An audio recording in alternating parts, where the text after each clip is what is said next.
Les gardiens de mémoire.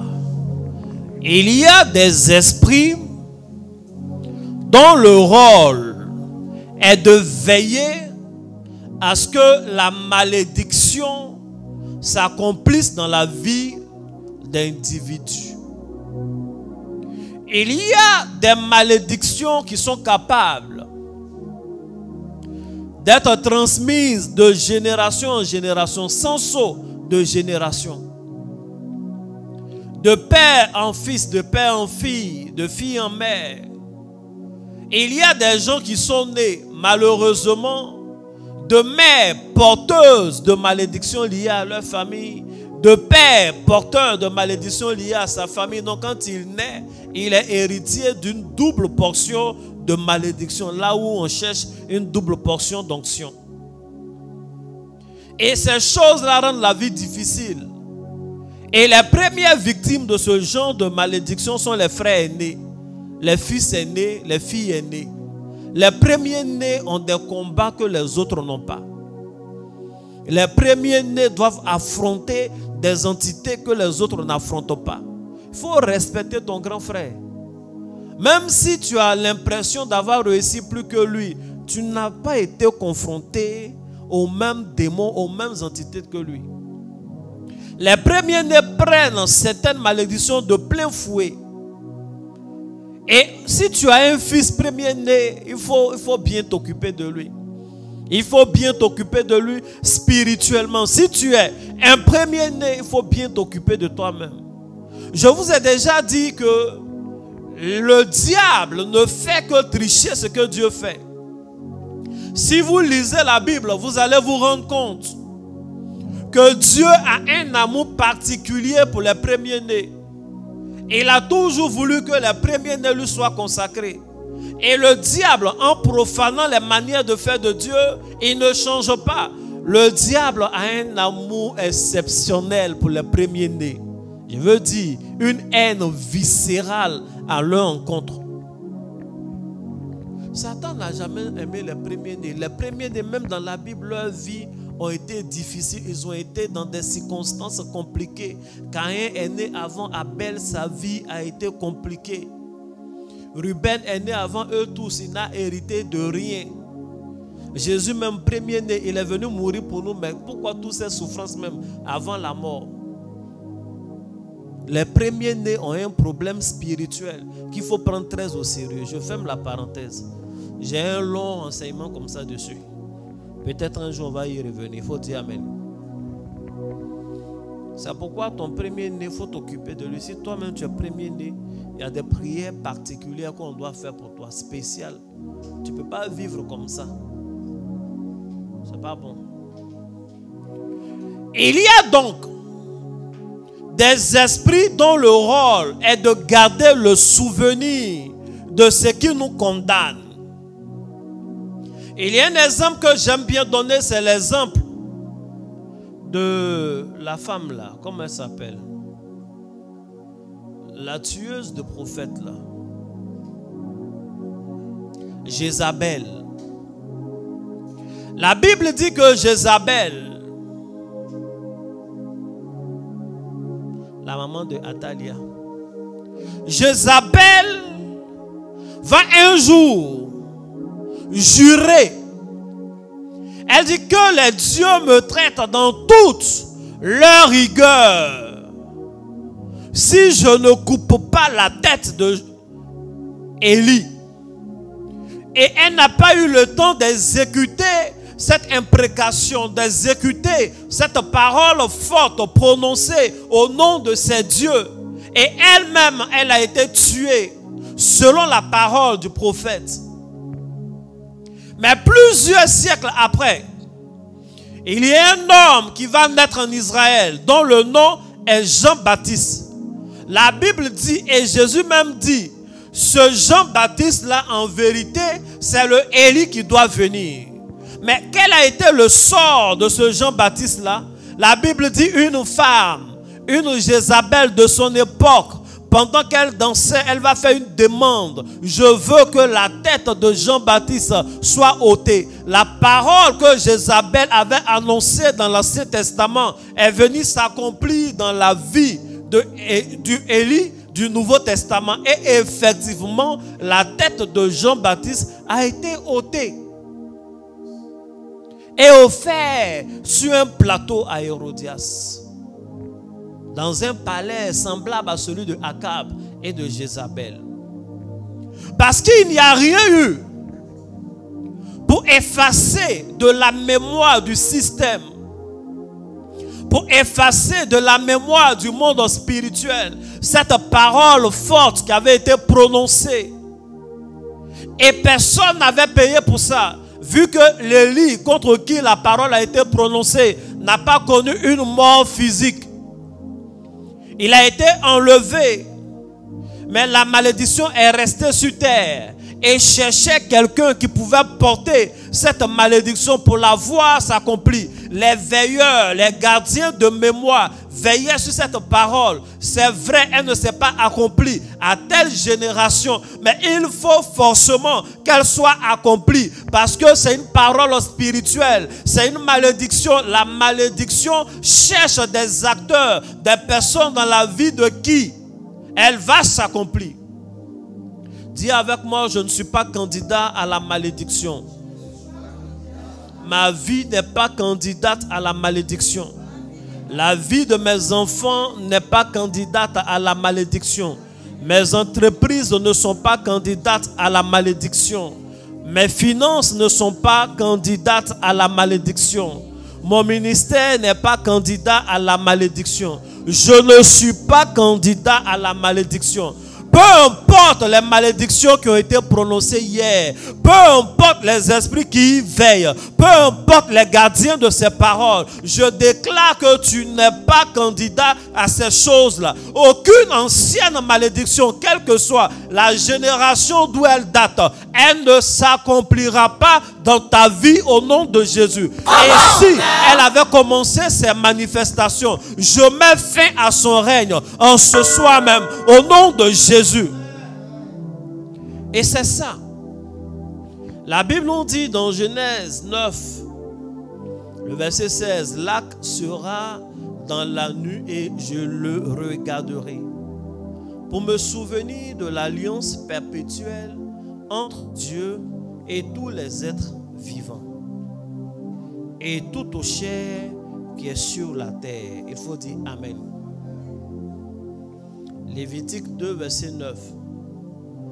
Le sacrificateur en prélèvera ce qui doit être offert comme souvenir. Il le brûlera sur l'autel. C'est une offrande d'une odeur agréable à l'Éternel. Il faut dire Amen. J'ai lu ces deux versets pour t'expliquer que Dieu est Dieu. Dieu sait tout. Quelqu'un qui sait tout ne peut pas oublier, puisqu'il sait tout à tout moment. Et il n'a pas besoin de se souvenir de quelque chose qu'on ne peut pas oublier. Mais lorsque nous lisons la Bible, Jésus nous dit Dieu est esprit. Et comme Dieu est esprit, il se comporte comme les esprits. La nature de Dieu, il est esprit.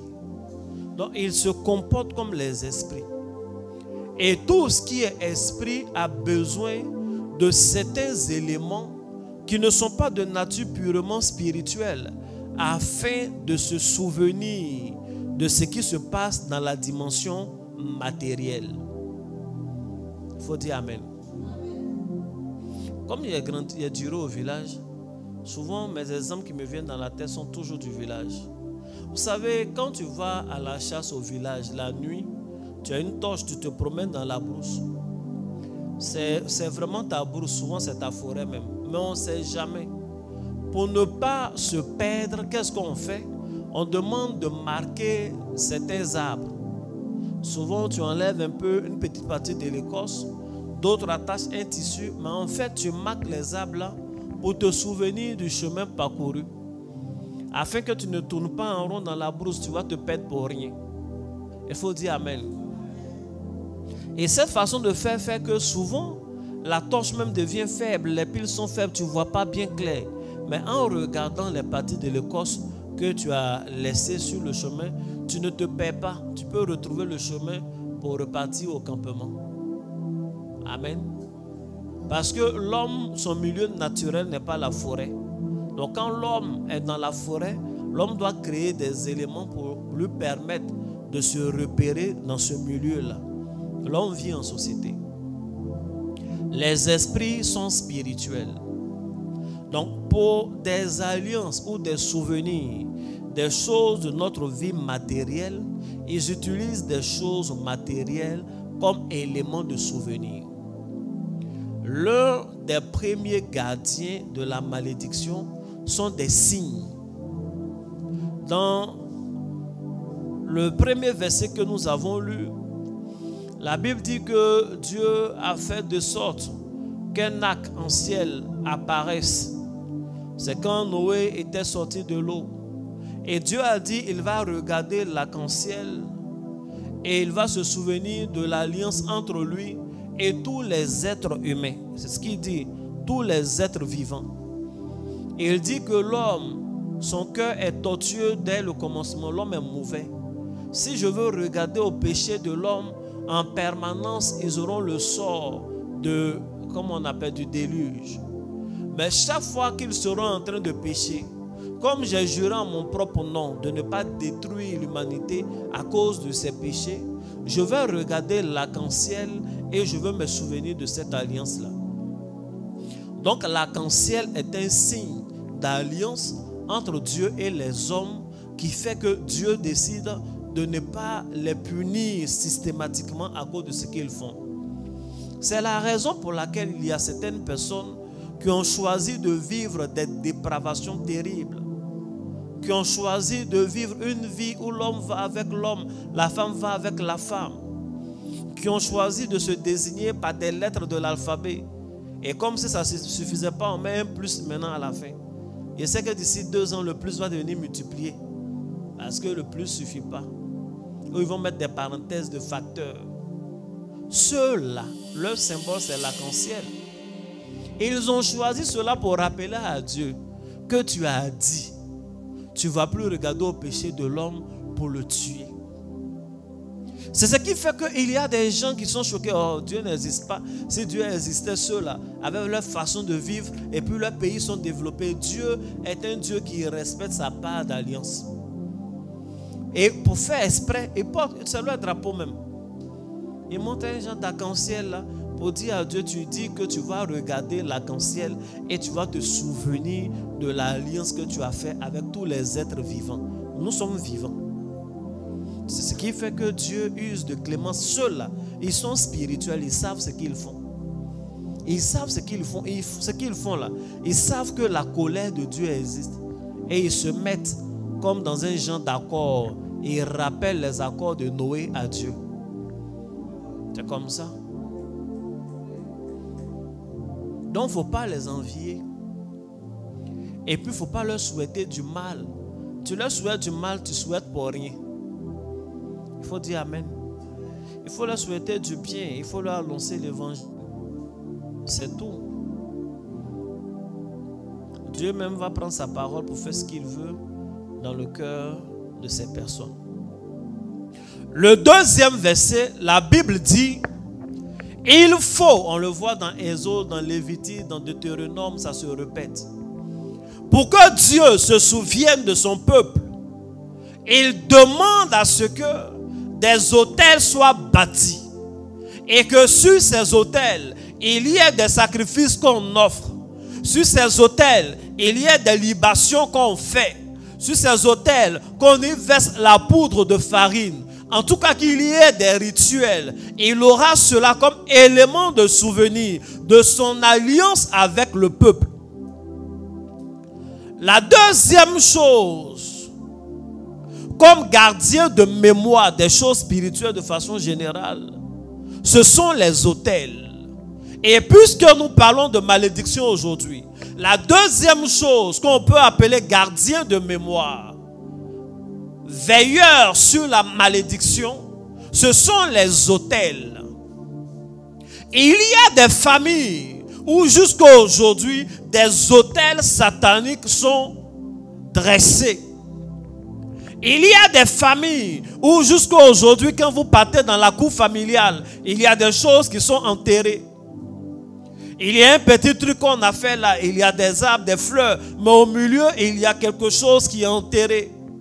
Tu vas chez vous au village, dans la maison familiale, d'où toute la famille vient, où tous les chefs de famille sont. Il y a une bouteille, il y a du contenu dedans et c'est enterré. Il y a des moments spécifiques où le chef de famille vient et il verse de la liqueur et prononce des paroles. C'est un autel et cet autel-là est une alliance entre les divinités, les esprits invoqués et vous.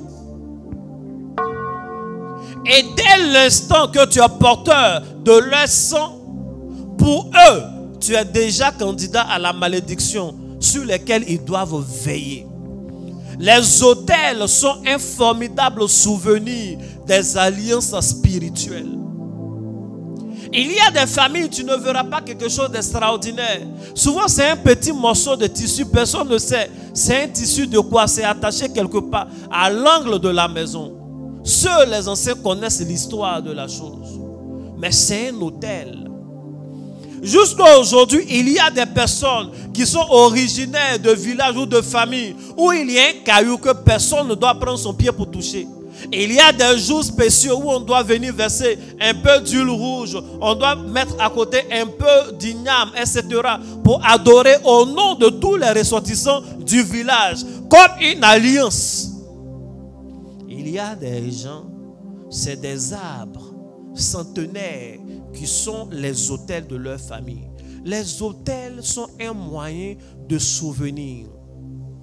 Les autels sont là pour transmettre. C'est comme une antenne qui reçoit du monde spirituel les ondes de la malédiction et convertit en ondes réelles de notre vie actuelle là, et répandent dans le système. Il faut dire Amen. Donc, il y a des malédictions qui persistent souvent dans la vie de chrétiens parce que ces autels-là subsistent. Il y a des malédictions qui persistent dans la vie de certains chrétiens parce que leur nom, leur identité n'ont pas été retirés de ces choses. Donc, chaque fois qu'on te mentionne ou qu'on mentionne ton père ou qu'on mentionne le chef de famille, automatiquement ton souvenir est activé dans ces lieux-là. Et dans ces lieux-là, il n'y a pas ton Dieu là-bas, il n'y a pas ta bénédiction. Leur manifestation à ton encontre n'est que malédiction. Que ton nom sorte de ces choses au nom de Jésus.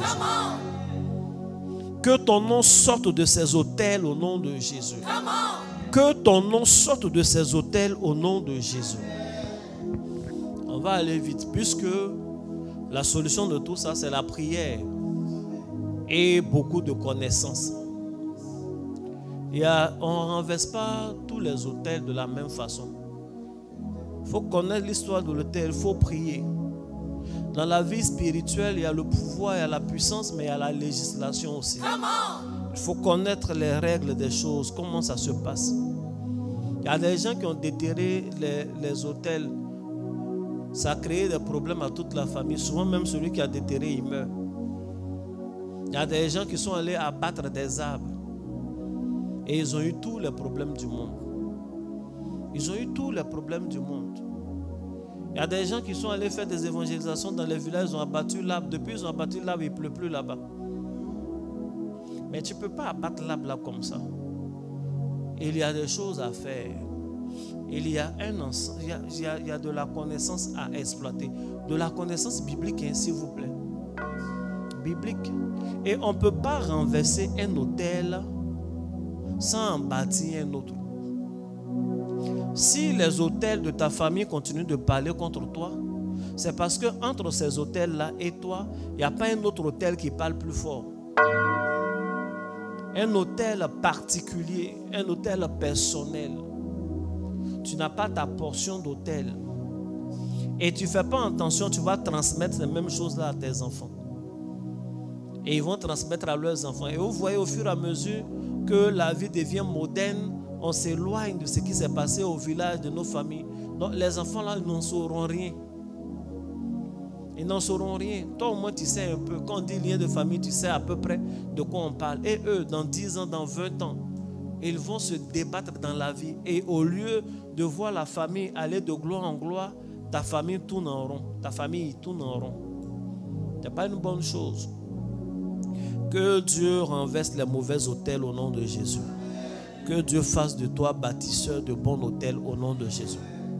Si tu as déjà bâti un autel qui ne répond pas à ce pourquoi tu as bâti l'autel, c'est qu'il y a un problème dans le processus. Il faut t'asseoir, il faut bien réfléchir, il faut prier, il faut bien calculer. Un autel est cérémonial avant tout. On ne peut pas dire viens bâtir un hôtel, viens bâtir un hôtel. Celui qui vient avec 1 million c'est un hôtel. Mon ami, 1 million c'est une offrande. Come on! Viens, si tu viens à 100 000 c'est un hôtel. 100 000 c'est une offrande. On ne fait pas hôtel. Hôtel c'est pas comme ça. Tu as déjà vu, est-ce que ce qu'ils ont enterré dans ton village là-bas, souvent même quand on enterrait, tu étais là mais tu n'as rien vu dedans. Tu te lèves matin, le coin est un peu sable. Tu veux aller marcher là-bas, les vieilles, tu dis hé, il ne faut pas balayer ici là et laisse. C'est comme ça. Toi, simple huile d'olive, même qu'on a versé dans ta maison pour consacrer, le même soir, quand le pasteur a versé, dès qu'il a donné d'eau, vous avez essuyé. Puis tu es là, non, hôtel contre hôtel. Mais ton hôtel est où? Ton hôtel est où?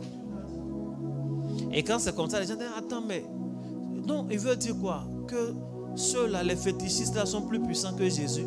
Ils ne sont pas plus puissants que Jésus, mais il se peut qu'ils soient plus puissants que toi. C'est de toi qu'on parle. Parce que tu ne sais pas vraiment exploiter ce que Jésus met à ta disposition. Et puis tu ne veux pas te laisser enseigner, tu ne veux pas te laisser faire. Tu es dur comme ça. Il ne faut pas être dur. Il faut être souple. Il faut dire Amen. Et je vais juste mentionner ça. Un autre souvenir des malédictions générationnelles sur lequel les veilleurs, les gardiens de mémoire de la malédiction aiment bien agir, ce sont les noms. Le nom que tu portes, le nom de famille. Bien aimé, tu te lèves, tu brises tous les liens, mais tu portes le même nom. Et si tu changes de nom, mais c'est toi ceux qui a changé de nom, hein. C'est sur le plan administratif, mais sinon nous on connaît ton ancien nom. Tu vas au village, on va t'appeler avec le même nom. Quand tu es parti, tu as changé de nom, non. Quand on est ici, on pense à toi avec l'ancien nom. Donc, ce n'est pas une affaire scripturale. C'est une affaire spirituelle. Ce n'est pas une affaire de surnom. Oui, il y a les noms initiatiques qui existent. Et il y a des noms que ton père spirituel peut te donner. Et il y a des noms que tu peux même recevoir de Dieu, puisqu'on a le Saint-Esprit. Et le nom que tu reçois de Dieu, c'est pour résoudre un problème. C'est pourquoi Jésus voit Simon. On dit lui là il s'appelle Simon. Lui il décide de l'appeler Pierre. Mais il n'a pas changé le nom de Judas Iscariote. Le trafiquant, mais il est resté trafiquant. Il faut dire Amen. Il a vu Jean et son frère. Il dit vous êtes Boanerges. On change le nom. On donne un nom. Mais souvent quand il parle il dit Simon. D'autres fois il dit Pierre. Il sait à qui il veut parler quand il dit ça. Ça veut dire qu'on a donné quand même Pierre, mais Simon ne meurt pas. Come on! Donc tu as intérêt à savoir le dompter. Les noms qu'on porte à la base sont spirituels, surtout nous les Africains. Aujourd'hui, on ne sait plus ça veut dire quoi. Quand tu demandes à un Akan, pourquoi tu t'appelles Aya? Elle va te dire, elle s'appelle Aya. Parce qu'elle est née vendredi. C'est ça, Aya, c'est vendredi, non? Elle s'appelle Aya parce qu'elle est née vendredi. Ok. Donc finalement, Aya, là, ça veut dire quoi? Non, ça ne veut rien dire. Quand tu nais vendredi, on t'appelle Aya. Ah, d'accord. Donc le vendredi, comment on appelle le vendredi? Comment on dit vendredi en baoulé? C'est quoi? Ya Tian. Donc le jour de Ya. C'est pas ça. Donc, ils l'ont donné et ils ont décidé que vendredi s'appelle Ya. C'est pas ça. C'est ça, non? Mais c'est quelque chose même que Ya là d'abord. Ya au moins c'est un bon nom. Ya, Dieu aussi s'appelle Ya. Oui. Dieu s'appelle Ya. Vous savez que les noms lundi, mardi, mercredi, jeudi, vendredi sont liés aux astres. Par exemple, vendredi, c'est la planète Vénus. Ils ont appelé, oui, lundi, c'est la lune. Mardi, c'est quoi? Mars. Mercredi, Mercure. Jeudi, Jupiter. Vendredi, Vénus. Samedi, Saturne. Et dimanche. Si tu dis en anglais, tu vas bien voir. Soleil. Monday, la lune, lundi. Sunday, le jour du soleil. Donc, ils ont donné les astres. Mais ceux qui ont donné le nom des astres au jour, là, c'était des adorateurs des astres. Ils considèrent que Vénus est une déesse. Ils adorent. Donc, cette déesse-là agit mieux les vendredis. Donc, ce jour-là, ils ont décidé de lui donner le nom de cette déesse. Et sûrement, c'est exactement la même chose. Puisque la spiritualité est universelle. Que nous aussi, Africains, nous avons choisi le nom de nos jours. Et le nom de nos jours sont liés à des entités spirituelles pour qui on a de la révérence. Donc quand on te donne un nom lié au jour, en réalité c'est un nom lié à l'entité à cause de laquelle on a donné ce nom-là au jour.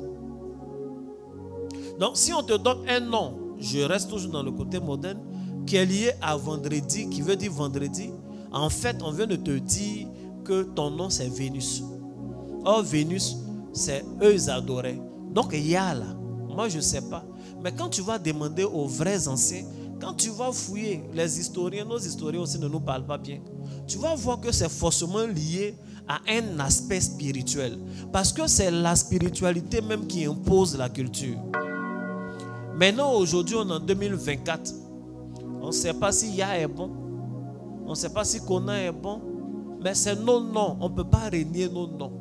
On ne sait pas à quoi c'est lié. On ne sait pas si ces noms-là nous donnent des totems. Peut-être que tel jour, on ne doit pas porter bleu. On ne doit pas porter rouge. Nous, on s'habille seulement. Et ça peut créer des malédictions. C'est pourquoi un enfant de Dieu ne doit pas donner seulement que son cœur à Dieu. Tu dois te traiter sérieusement, même le nom que tu portes. En ce qui nous concerne ici, on a fait des prières terribles l'année passée. J'ai demandé à chacun d'envoyer sa pièce d'identité, de rester chez lui. On n'a pas fait la prière en présentiel. Qui se souvient? Oui, quand on a fait la prière liée à l'identité. On a prié avec nos photos, on a prié. Il fallait une pièce où il y avait tes empreintes digitales. J'ai donné des paroles de psaumes. On a répété, on a prié. Si quelqu'un a fait cette prière-là, ton identité est nickel. Ton identité est pure. Aucun démon, même si on t'appelle Abossan. Abossan veut dire Satan. Il y a des gens qui s'appellent Satan. Oui, ça veut dire que son fils est né et puis il dit, bon, on va l'appeler Satan. Et puis il s'appelle Satan. Comme Dieu est bon, il devient fécond. Lui, il fait plein d'enfants. Donc tous les enfants là, leur nom de famille, c'est Satan. Nom de gens, c'est les petits démons. Il y a des gens qui naissent, on les appelle dépotoirs.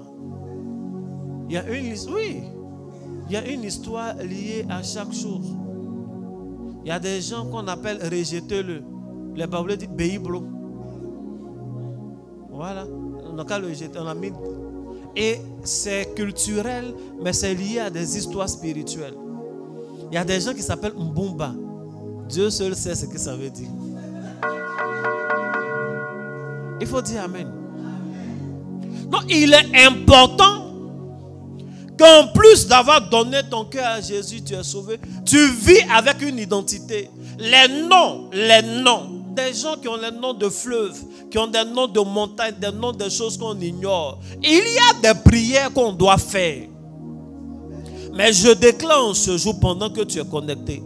en ce jour exceptionnel où une onction forte est disponible, je déclare que toute malédiction liée à ton nom est détruite au nom de Jésus.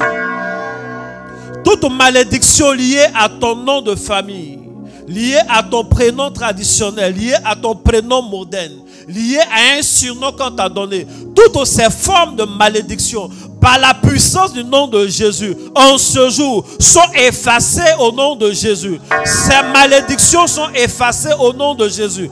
Peu importe la signification de ton nom, je déclare à partir de maintenant, ce nom n'est plus porteur de malédiction pour toi. Au nom de Jésus, la gloire de Dieu, la bénédiction de Dieu supplante la malédiction liée au nom. Au nom de Jésus, la grâce de Dieu surabonde là où ce nom mauvais a été donné au nom de Jésus. Peu importe le démon, peu importe l'entité spirituelle liée à ce nom, je déclare que tu n'es pas son serviteur, tu n'es pas sa servante. Ta destinée n'est pas liée à ses humeurs et à sa méchanceté. Au nom puissant de Jésus. Bien-aimé, dis, je suis délivré. Mon nom est délivré. Mon identité est délivrée. Est-ce que quelqu'un peut acclamer Jésus?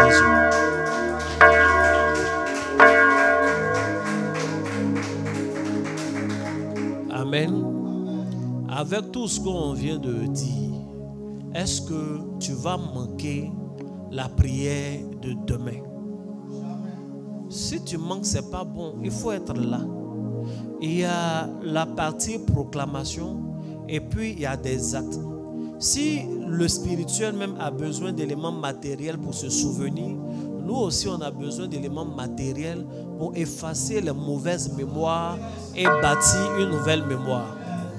Que Dieu te bénisse. Est-ce que avec ce temps-là, je peux ébaucher le thème du jour?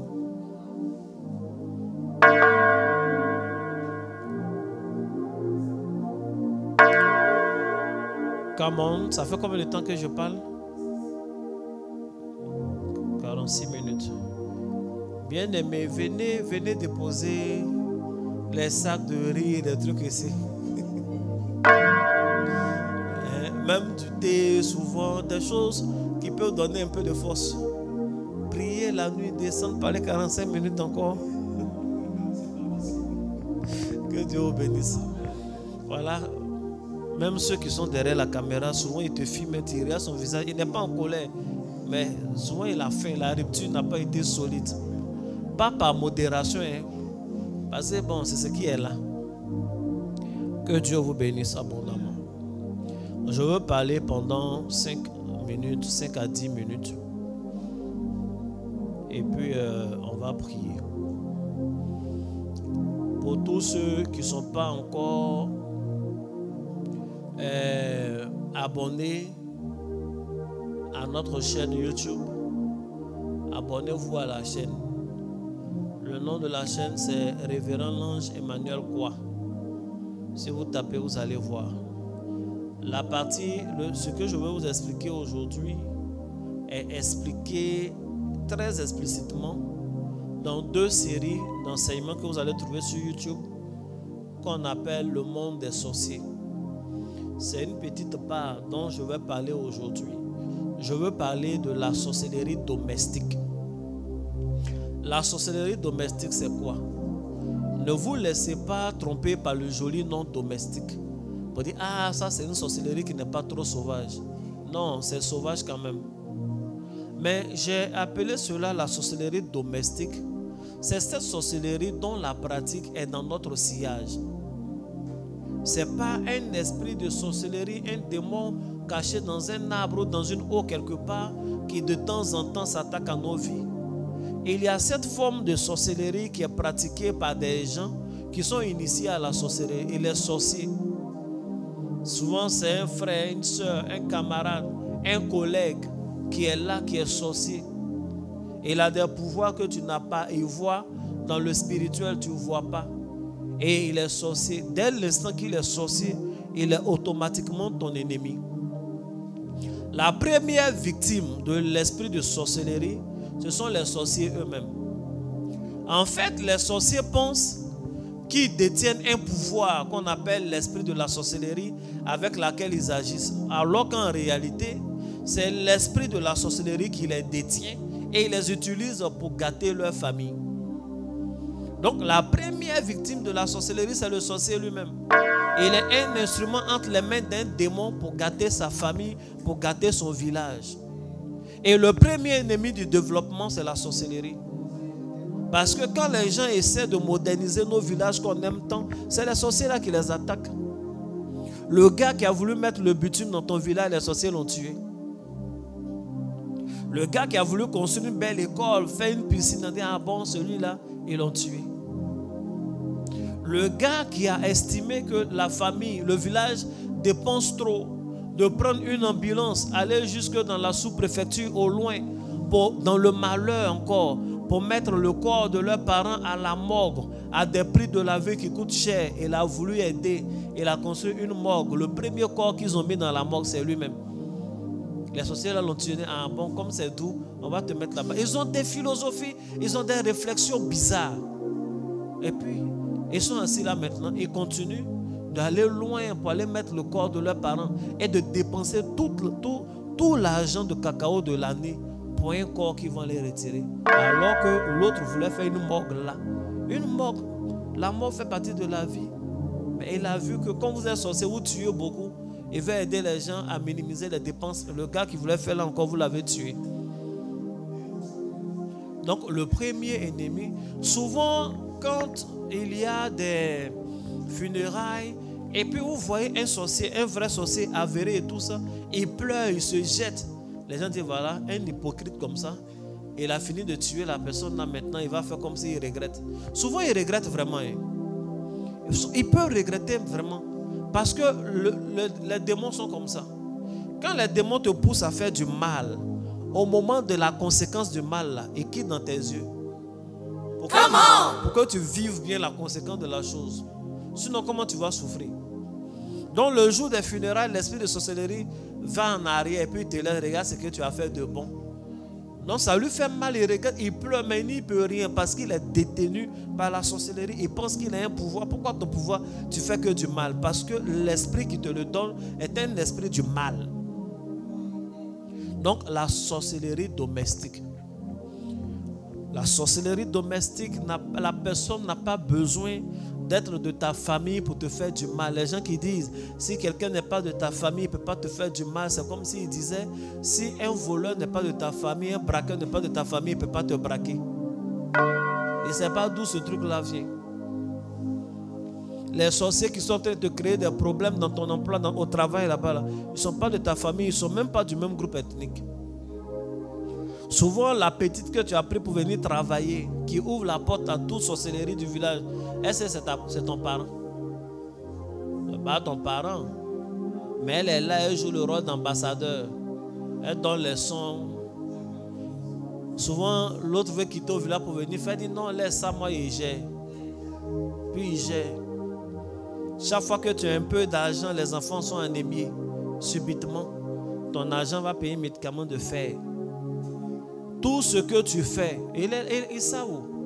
Il t'écoute, il t'espionne, il installe des choses et il gâte. C'est ce qu'on appelle la sorcellerie domestique. Je déclare que toute œuvre de la sorcellerie domestique dans ton environnement, la sorcellerie domestique, ses équipements et son personnel, que le feu du Saint-Esprit les brûle au nom de Jésus. Que le feu du Saint-Esprit les brûle au nom de Jésus. Je vais lire un passage rapidement. Come on. Juge chapitre 6, le verset 3 et 4. C'est bon d'entendre ce genre d'enseignement-là. Quand Israël avait sémé, Madian montait avec Amalek et les fils de l'Orient. Et ils marchaient contre lui.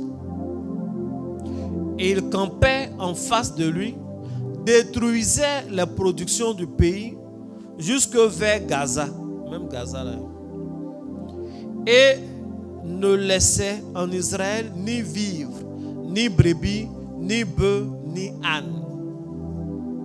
Ils ne laissaient en Israël ni vivres, ni brebis, ni bœufs, ni ânes. Ils venaient et ils détruisaient les productions. Qui faisait ça? C'est Amalek et Madian. Madian, c'est...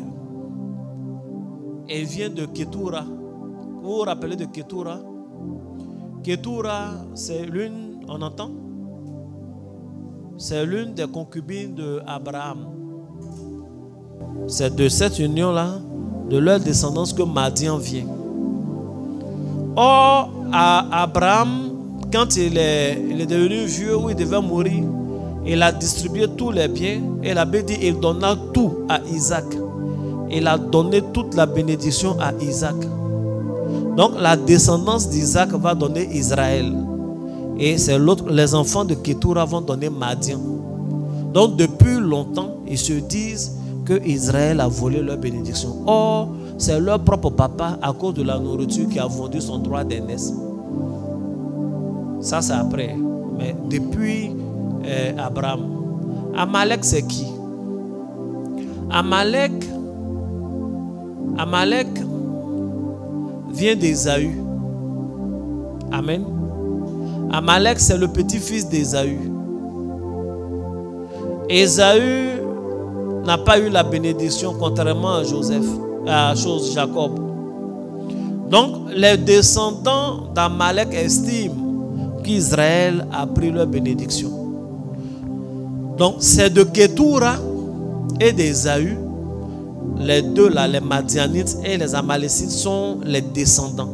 Donc, ils ont toutes les raisons pour détester Israël.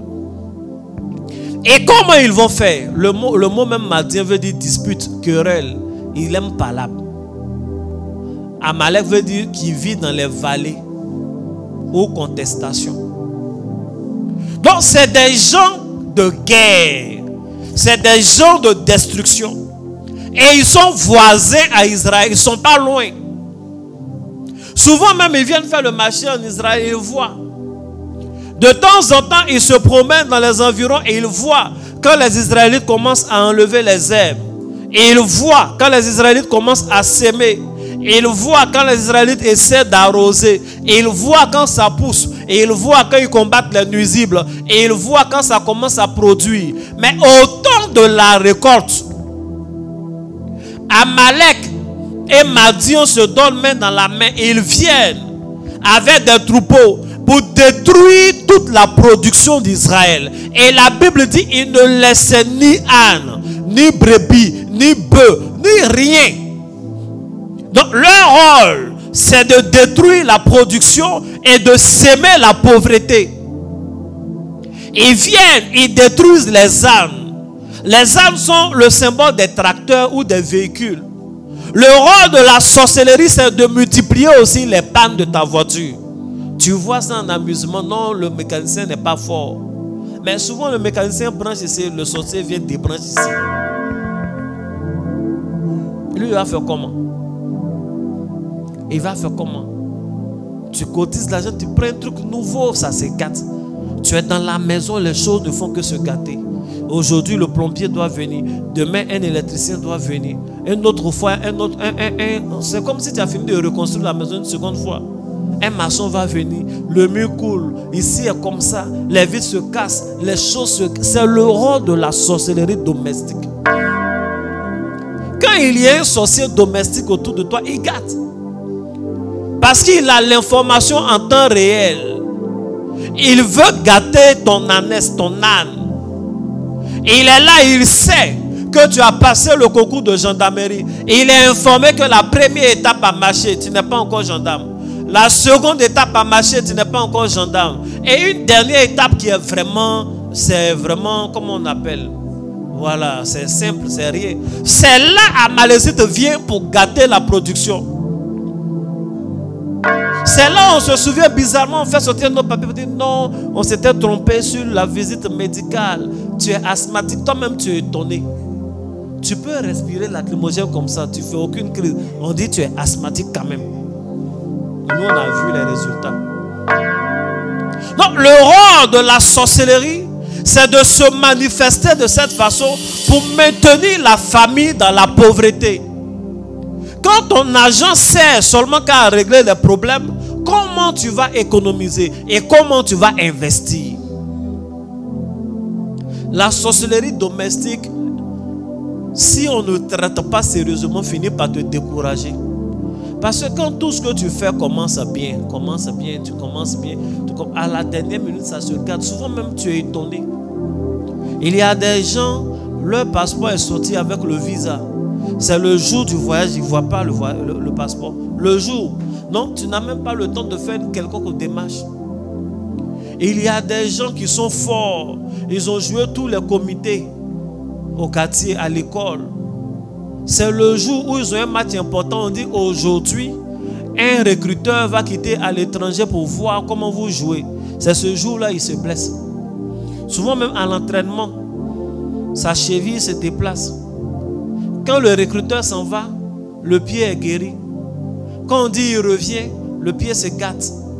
C'est-à-dire, là où tu dois avoir le bonheur, c'est là qu'il y a toujours problème. Le jour où il n'y a rien, tu joues 90 minutes, tu es en forme. Le jour où il y a des caméras, tu ne peux même pas respirer. Tu cours un peu, tu es fatigué. Tu penses que c'est normal?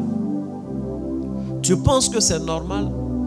Et il y a des gens, c'est le jour où ils ont des rendez-vous importants, c'est ce jour-là qu'ils ont indigestion. Tu ne peux pas aller. Et il y a des gens, le jour où il attend un appel important, tu attends l'appel. À la maison, tout le monde sait que tu attends cet appel. Et puis c'est là, ton portable se perd. On vole. La même nuit là, tu ne sais pas comment tu vas faire. Est-ce que je peux retirer la puce? Tu vas pour retirer la puce, on dit ta pièce d'identité là ne sort pas bien. En fait, pour te faire perdre le temps. Il faut aller te faire identité rapidement. Tu vas, tu mets ton empreinte, on dit ton empreinte ne sort pas. Maintenant, quand le bonheur a fini de passer, c'est là que tu retrouves des choses perdues. C'est la sorcellerie domestique qui se comporte comme ça.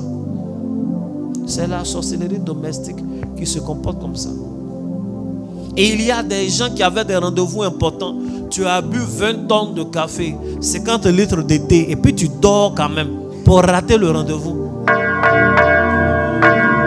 Tu as raté en fait, tu as honte même de dire que c'est parce que tu dormais que tu n'es pas arrivé à temps au rendez-vous.